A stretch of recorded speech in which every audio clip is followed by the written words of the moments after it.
Noches. Gracias a la invitación cordial que me hace GEPUT, puedo yo reunirme con ustedes esta noche de esta manera virtual para poder discutir, para poder plantear alguna temática relacionada con los delitos de omisión. Se me ha pedido hablar sobre los delitos de omisión y su tratamiento en el Código Penal. Su tratamiento en el Código Penal del 91. Tenemos un Código Penal ya bastante antiguo, tenemos un Código Penal que va a cumplir casi 3 décadas. Entonces, sobre ese Código Penal es que vamos a hablar hoy día y el tratamiento que ese código le da a los delitos de omisión. A los delitos de omisión, en este caso a los delitos de omisión impropia. Bien, una especial mención, como les habrán comentado, a la autoría y participación también. Vamos a hablar algo de eso. Bien, lo primero que les quiero decir es que acá en este diplomado que están presentando, después de ver la temática, después de ver los temas que se están anunciando, he podido verificar que se va a hablar sobre crimen organizado. En ese diplomado estoy viendo que se va a hablar sobre lavado de activos. Se va a hablar sobre delitos de corrupción. Entonces, cuando yo me pongo a pensar en delitos de crimen organizado, delitos de lavado de activos y delitos de corrupción, inmediatamente se me viene a la mente el Código Penal nuestro Código Penal. Nuestro Código Penal de hace 30 años. Un Código Penal con 30 años de antigüedad. Y si tengo un Código Penal con 30 años de antigüedad que recoge dogmática penal,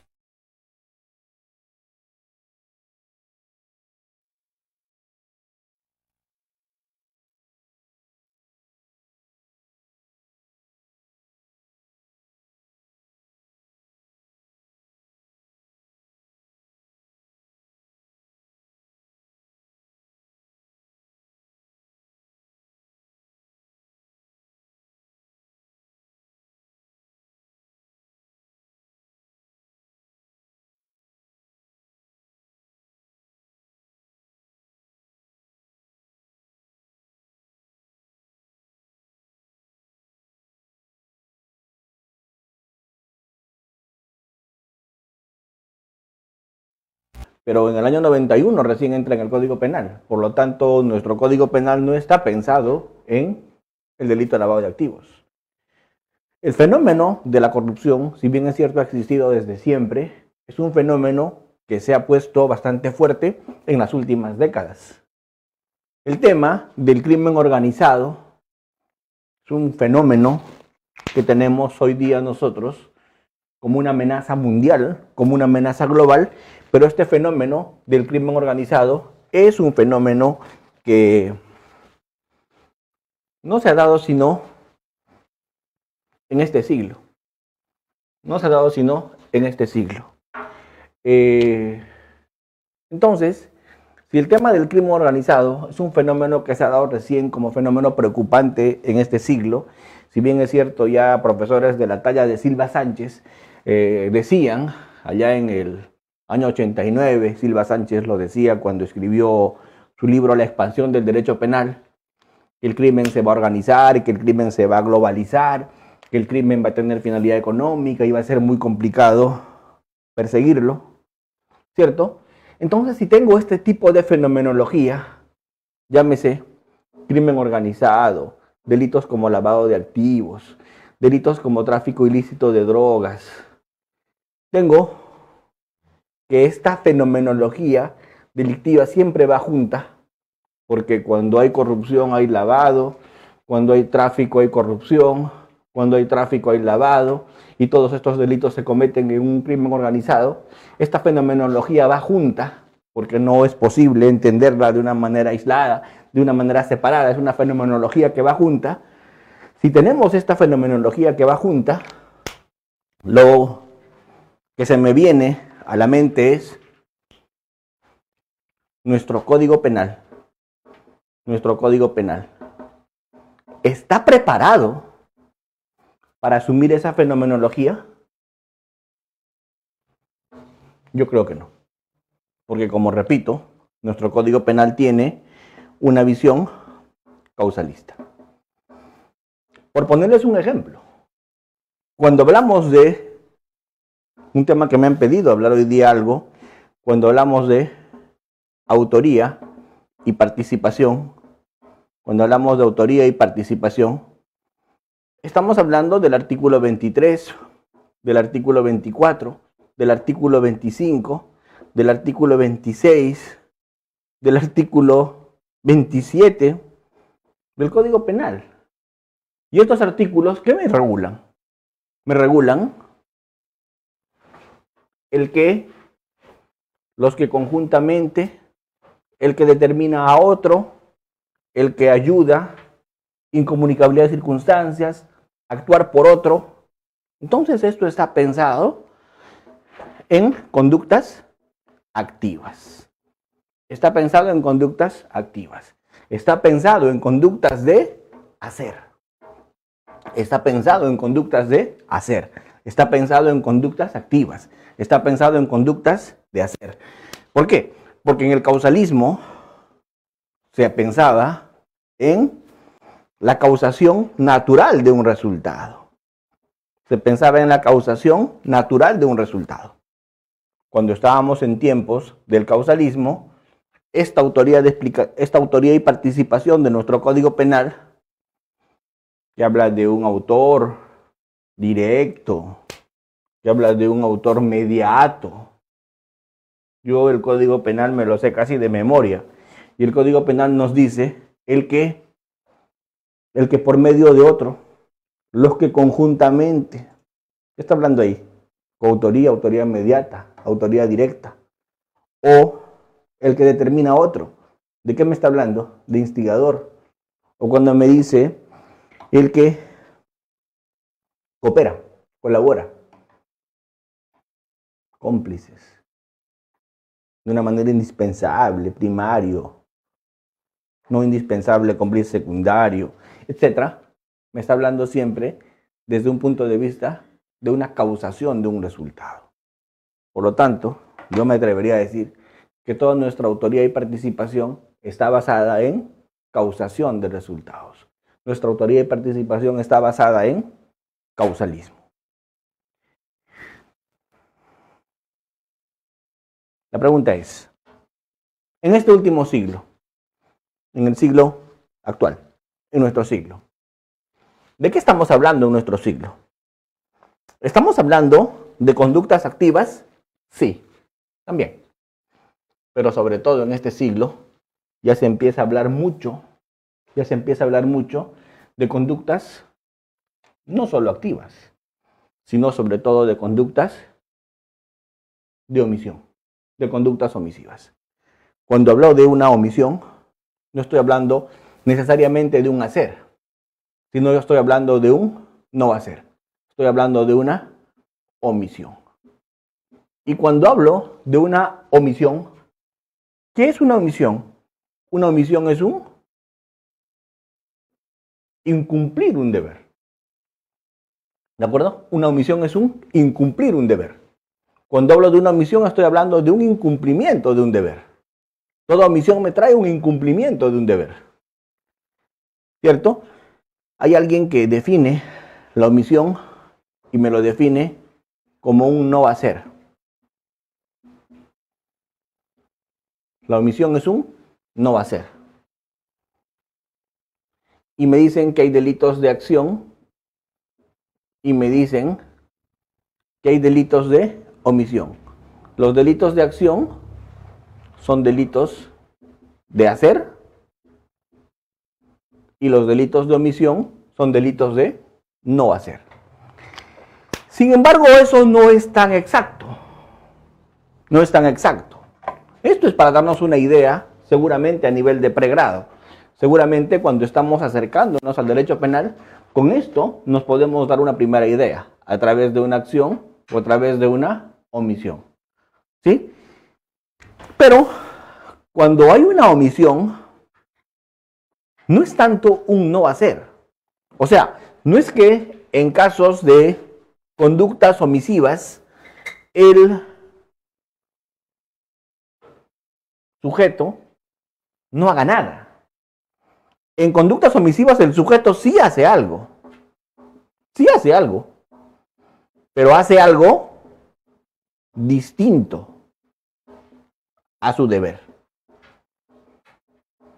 O sea, si ustedes creen que para incurrir en una conducta de omisión, el sujeto se tiene que quedar paralizado, inmóvil, para que sea un no hacer, están equivocados. El no hacer, le pongo entre comillas, porque no se entiende así. El no hacer se entiende como que el sujeto sí hace algo, pero ese algo que sí hace es distinto a lo que tenía que hacer. Es distinto a su deber. ¿De acuerdo?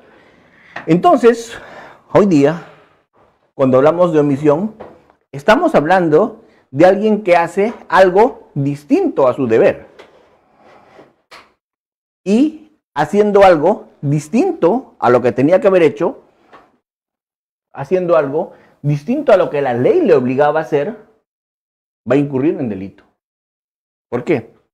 Porque tenía un deber, pues. Porque tenía un deber. Y no lo está cumpliendo. ¿Sí? Cuando hay una acción, el tema es mucho más fácil de entender, porque simplemente el sujeto está haciendo algo que la ley prohíbe. Se está enfrentando de una manera directa con la ley. Está haciendo algo que la ley directamente prohíbe. Le está diciendo no mates y él ¿qué está haciendo? Está matando. Yo creo que esta distinción hoy día ya carece de objeto. Esta distinción entre acción y omisión hoy día ya carece de objeto. ¿Por qué? Porque esta distinción entre acción y omisión tal vez podría tener algún sentido en tiempos causalistas. Pero en tiempos actuales, esta distinción yo creo que ya pasa a un segundo plano.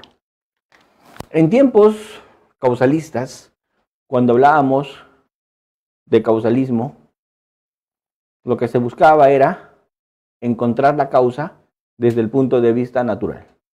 Entonces, para encontrar la causa desde el punto de vista natural, teníamos que verificar una conducta y que esa conducta tenga una relación con un resultado.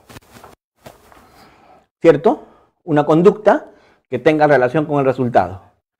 ¿Y cómo se llamaba la relación que había entre la conducta y el resultado? La relación que había entre la conducta y el resultado se llamaba causalidad. Entonces, ¿qué cosa era la causalidad? La causalidad no era sino la relación que existía entre la conducta con el resultado. Pero en el causalismo se entendía esa relación entre conducta y resultado como causalidad, pero desde el punto de vista natural. Desde el punto de vista de las ciencias naturales. Y acá se llegó al máximo nivel en el causalismo cuando se trabajó con la teoría de la equivalencia de condiciones. Esto es la teoría de la condición similar. ¿Qué decía la teoría de la equivalencia de condiciones? Decía, todas las causas tienen el mismo valor, todas las causas valen lo mismo, ¿cierto? Todas las causas son causas y la única forma de saber cuál no es causa entre las probables condiciones era hacer supresión en mente. Y cuando tú suprimías en mente ciertas conductas, esa conducta eliminaba el resultado. Si la suprimías en mente, no era causa. Pero si esa conducta, cuando eliminabas en mente, también eliminaba el resultado, sí era causa. Entonces el método de la causalidad natural, en la teoría de la equivalencia de condiciones, la conditio sine qua non, supresión en mente, era un método infalible. Un método científicamente válido, científicamente aceptable. Científicamente, dentro de la física y las ciencias naturales, absolutamente válido. Sin embargo, este método es un método que hoy día no satisface, porque con este método hoy día me puedo encontrar muchos supuestos donde naturalmente no va a haber causalidad, sin embargo va a haber responsabilidad penal. ¿Y cuáles son esos supuestos en que naturalmente en que científicamente no va a haber causalidad desde el punto de vista de la física. Sin embargo, va a haber responsabilidad. ¿Cuáles son esos supuestos? Esos supuestos son, pues, precisamente los supuestos que tienen que ver con los delitos de omisión. Cuando hablamos de delitos de omisión, no hay causalidad. No hay causalidad. Por ejemplo, cuando hablamos de los delitos de omisión pura o de omisión propia, no son delitos de resultado. Los delitos de omisión pura o de omisión propia no son delitos de resultado. Los delitos de omisión pura o propia son delitos de peligro. Tú respondes simplemente por el peligro. No requieren resultado. Ejemplo, la omisión a la asistencia familiar. No necesitas para responder que el alimentista se muera. Delito de peligro. Basta con que no pagues los alimentos. O cuando hablas de un delito ambiental, ¿cierto? O cuando hablas de un delito de omisión de socorro. Son delitos de peligro. No necesitas que la persona que has dejado abandonada sin socorrer se afecte gravemente. No son delitos de resultado. Los delitos de omisión pura siempre son delitos de peligro. Entonces, ¿qué causa natural va a haber en delitos de peligro? Ninguna. Son delitos de peligro. No requieren resultado. ¿Dónde sí vamos a discutir? ¿Dónde sí vamos a discutir el tema de la causalidad? Es cuando hablemos de los delitos de omisión impropia. Los delitos de omisión impropia. Estos delitos de omisión impropia también son conocidos como delitos de comisión por omisión. Son delitos de comisión por omisión. Los delitos de omisión impropia o comisión por omisión. Y en esos delitos de omisión impropia o de comisión por omisión se va a responder por un delito previsto para ser cometido con una acción, pero se va a responder por un delito previsto para ser cometido por una acción a través de una omisión. Por ejemplo, cuando estamos hablando de un parricidio, se puede incurrir en un parricidio, que es un delito previsto para ser cometido con una acción, el que mata a otro, ¿cierto? A través de una conducta omisiva. ¿Cómo es que se puede incurrir en un parricidio por omisión? Cuando hay alguien que tiene un deber, y ese deber, ¿cuál es? Evitar el resultado. Por ejemplo, la madre. ¿Qué hizo la madre? No amamantó a su hijo. Esa no acción de amamantar a su hijo le puede haber generado la muerte por inanición. Entonces ahí estamos hablando de una comisión por omisión. Estamos hablando de una omisión impropia, una comisión por omisión. El bebé se murió porque le dejaron de dar de comer. El bebé se murió porque no recibió sus alimentos. Entonces es una omisión impropia, una comisión por omisión. Porque con esa omisión estás incurriendo en un delito de acción. ¿Cuál es? El delito de parricidio. ¿Cierto?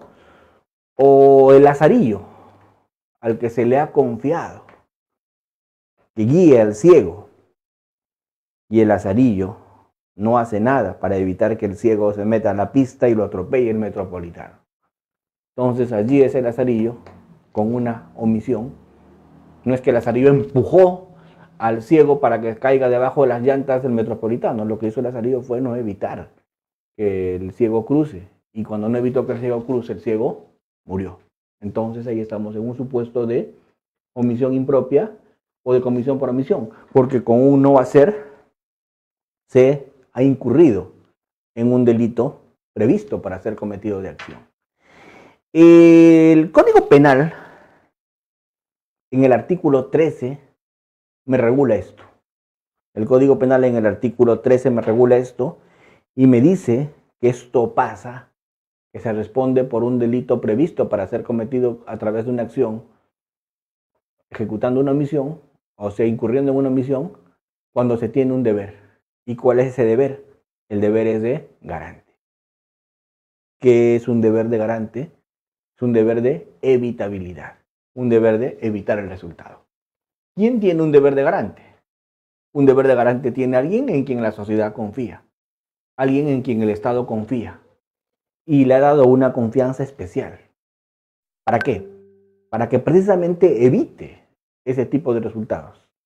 Le ha dado una confianza especial para que precisamente evite ese resultado no querido.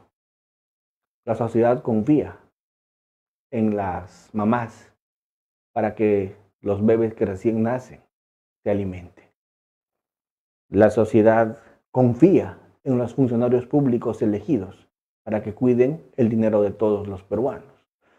La sociedad confía en los salvavidas para que los niños que están nadando en la piscina no se ahoguen. Yo confío en mi seguridad, en mi escolta, porque él tiene un deber que es defenderme frente a un ataque. Entonces hay determinados grados de confianza que la sociedad nos da. Entonces, cuando ese grado nos da, nosotros tenemos un deber, los que tenemos ese deber.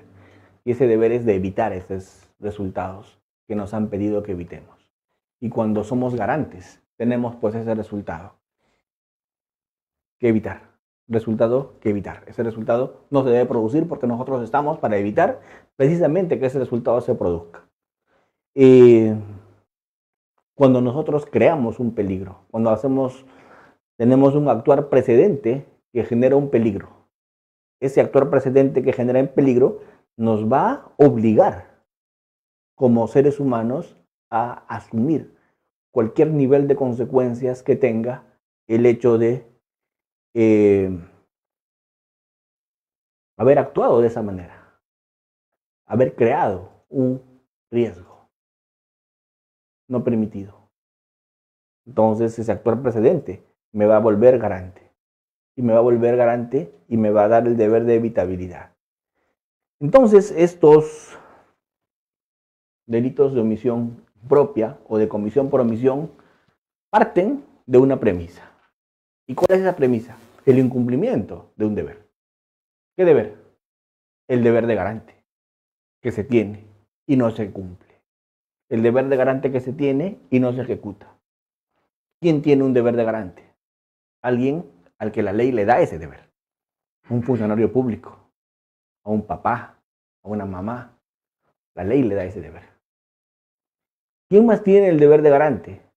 Tiene un deber de garante, por ejemplo, alguien al que la ley no le dio ese deber, pero se obligó voluntariamente a través de un contrato. Estoy hablando de un guardaespaldas, un salvavidas. Ese tipo es un garante por contrato. La ley no le obligaba, él se obligó solo, a través de un contrato. Asumió ese deber de garante, ¿cierto? Luego tengo un deber de garante por injerencia, por actuar precedentemente. Cuando he actuado de cierta manera, que he creado peligros, me convierto en garante respecto a los demás de los peligros que yo estoy creando. Esto le llamamos injerencia, o sea, actuación precedente, creación de peligros, creación de riesgos y la posibilidad de, la obligación de neutralizarlos, porque me vuelvo garante del riesgo que he creado, ¿cierto? Esto también, según doctrina, hay Armin Kaufmann trabaja muy bien este tema, es un alemán que el siglo pasado sacó un libro muy interesante sobre el deber de garante en la omisión impropia, y ahí pues él pone muchos supuestos, ¿cierto? Schunemann ha trabajado muy bien este tema de la omisión impropia, entonces de la escuela alemana, que es la escuela que nos informa en derecho penal a nosotros, a través de España, que es una suerte de nexo que nos pasa estas teorías, ¿cierto? Con algunas distancias, ¿no? Nosotros ya quisiéramos tener una legislación como la que tiene México, por ejemplo, en algunos estados donde su código penal le dice cuáles son los supuestos donde tú eres garante y puedes incurrir en un delito de omisión impropia, una regulación acorde a este tiempo, donde me ponen todos los tipos y todos los niveles de garante. Entonces, tienen una regulación de pronto mejor que la que tenemos nosotros. Me definen el dolo, me definen la conducta. Entonces, digamos que es un derecho penal que está, digamos, más bien, seguramente perfectible, pero por lo menos pensando ya en estos tiempos. Cosa que en el Perú no hemos hecho. Porque en el Perú tenemos un código penal que no está pues para estos tiempos. No está a la altura de la criminalidad contemporánea. Porque la criminalidad contemporánea, primero, ya no es una criminalidad a la que se le tiene que perseguir con verificación de un nexo causal natural, para que a partir de allí funcione la autoría y participación clásica. Eso en criminalidad organizada hace agua. Eso en anticorrupción hace agua. En lavado de activos también. Y no se los digo porque lo he leído en un libro o porque acabo de llegar de Alemania y he aprendido esto. Yo habré tenido pues mis estudios de posgrado en España, estaré terminando una maestría en Medellín, tendré estudios fuera, pero eso es lo de menos, eso no interesa, no importa. ¿De acuerdo? Lo que importa es que he pasado por las fiscalías de lavado de activos como fiscal superior. He estado en criminalidad organizada, he estado viendo temas de crimen organizado en la Corte Suprema, en la Fiscalía Suprema, que veía este tipo de delitos. He estado en anticorrupción. Entonces, si algo les estoy hablando es lo que estoy viendo, en mi experiencia. Cómo es que en la labor de la Fiscalía, muchas veces, este vetusto Código Penal hace agua para estos tiempos actuales. Tiempos actuales de, como les digo, conductas distintas, criminalidad diferente, nuevos retos. Es como que peleáramos con honda y guaraca frente a alguien que actúa con armas automáticas. Entonces, es algo así. La idea es empezar a trabajar otro tipo de criterios. Alguien me dijo una vez, y con omisión impropia, ¿cómo se ve? Pues el nexo causal, ¿cierto? En delitos de omisión, ¿cómo hablamos de causalidad? Y ahí hay todo un tema. Ahí hay todo un tema. Hay posiciones muy bonitas. A mí me gustaría tocar en este diplomado. Voy a hablar con José para que, de ser posible, me den el tema. Me gustaría tocar algunos aspectos contemporáneos que tienen que ver con lo que un poco había estado yo diciendo hoy día. Por ejemplo, cuando hay una conducta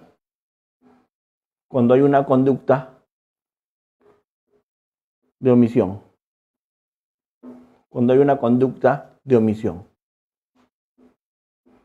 Y hay un resultado. Y ese resultado es, vamos a poner, muerte de un bañista. Muerte de un bañista. Ese bañista murió. ¿Cuál es la conducta de omisión? La conducta de omisión es que el salvavidas, el que le tenía que salvar su vida, el salvavidas, se fue, salió, fue a comprar un cigarro. Se fue a comprar un cigarro. Y cuando se terminó de fumar el cigarro, porque estaba prohibido fumar dentro de la piscina, él apagó el pucho, puso el pucho en el tacho de basura y regresó a su puesto de trabajo en la piscina, encontró el cadáver de este bañista flotando en la piscina. ¿Qué había pasado? En la ausencia del salvavidas, el bañista había tropezado en la piscina, se había golpeado la cabeza y, como no estaba el salvavidas para que lo saque, se ahogó. Entonces yo pregunto, ¿por qué tropezó? Tropezó porque había ingerido alcohol. Tropezó, alguien dirá, se autopuso en peligro. No voy a entrar en esa discusión. No voy a entrar en esa discusión. No debió consumir alcohol. Ya. No voy a entrar en esa discusión. Ya, vamos a olvidarnos de esto, para que no salgan los filósofos hoy día a hacerme preguntas que me van a desviar el tema de lo que quiero tocar. Ya, a este señor lo empujaron. ¿Qué ocurrió? Lo empujaron. ¿Quién lo empujó? Un amigo que le jugó una broma. Lo empujó y salió corriendo. Y como él se cayó a la piscina y se golpeó la cabeza y ni el amigo se dio cuenta que lo empujó, que se estaba ahogando, el amigo se fue y para que no le pegue desapareció, pero se golpeó la cabeza y se ahogó. La pregunta es, hay una conducta de acción. Hay una conducta de acción. ¿De quién es la conducta de acción? Del que lo empujó. El que lo tiró a la piscina y lo empujó, incurrió en una conducta de acción. Ese incurrió en una conducta de acción porque lo tiró a la piscina y lo empujó. Pero el salvavidas incurrió en una conducta de omisión. ¿Por qué? Porque no estuvo en su puesto de trabajo, porque incumplió su deber, porque incumplió el deber al que él se había comprometido, incumplió el deber que tenía el salvavidas. ¿Qué deber incumplió? Él tenía un deber de garante. Y ese deber de garante que tenía el salvavidas incumplió, porque se fue, porque salió, porque no estuvo, porque se estaba fumando un pucho mientras eso estaba pasando. La pregunta es, ¿cómo regulas, en este caso que estoy contando, el tema de la causalidad? ¿Cómo es que regulas el tema de la causalidad en el caso que estoy contando? Obviamente, si vamos a hablar de causalidad natural, quien va a responder por la causalidad natural es el que lo empujó, el que le jugó una broma. Si no lo empujaba, no caía. Si la piscina no estaba resbalosa, no se volvía a tropezar y no se golpeaba la cabeza en el tubo. Si el tubo no lo hubieran puesto allí, no se golpeaba la cabeza. ¿Ven? Esto, el empujón. Esto, el tema del agua jabonosa con el que resbaló además de que lo empujaron. Es causalidad natural sin lugar a dudas. Porque si tú suprimes en mente y aplicas la técnica de la teoría de la equivalencia de condiciones, aplicas la técnica de la conditio sine qua non con el método supresión en mente y tú suprimes en mente la conducta del que lo empujó, el tipo seguiría vivo. Si suprimes en mente el agua jabonosa donde se volvió a resbalar y se cayó más fuerte y se golpeó de cabeza, seguiría vivo. Porque si simplemente lo habrían botado a la piscina no le habría pasado nada. Porque el tipo además sabía nadar. ¿Ven? Entonces, el agua jabonosa y el empujón son causa natural del resultado. Pero no. Pero el garante, que no estuvo, no está en el proceso causal. No seamos ingenuos. Claro, hay alguien, algún autor por ahí, viene Silva Sánchez y nos dice proceso causal salvador. Eso es jarabe, pues eso es jarabe de lengua. Eso es alejado de la realidad. Proceso causal salvador, qué bonito, suena bien sexy, ¿no? Proceso causal salvador. ¿Sí? O causa hipotética. O causalidad negativa. Una maravilla, ¿ves? Los libros de derecho penal es espectacular. Algún día voy a tener tiempo para dedicarme a escribir ese tipo de cosas. Lo cierto es que no es causa, pues. No es causa. Dentro de las ciencias naturales no es causa. Como causa natural no es causa. ¿Por qué? Porque esa su inacción no impactó en el resultado. ¿Lo hubiera podido evitar? Sí. Pero en lo que ocurrió, no intervino. Pero lo hubiera podido evitar. Era una posibilidad de que no pase. Lo hubiera podido evitar. Pero una cosa es que lo hubiera podido evitar y una cosa muy distinta es que lo haya causado. Una cosa es que lo haya podido evitar y otra cosa muy distinta es que lo haya causado. Sobre esto creo que no debemos incurrir en errores y sobre esto creo que no debemos confundirnos. Porque no es lo mismo, no lo evitó, a que lo causó. No evitar es una cosa y causar es otra. En conclusión, ¿y cómo resolvemos entonces en estos casos el tema de la causalidad? Si dentro de la física, la teoría de la equivalencia de condiciones no puede con esto. La teoría de la equivalencia de condiciones, que es la única teoría científica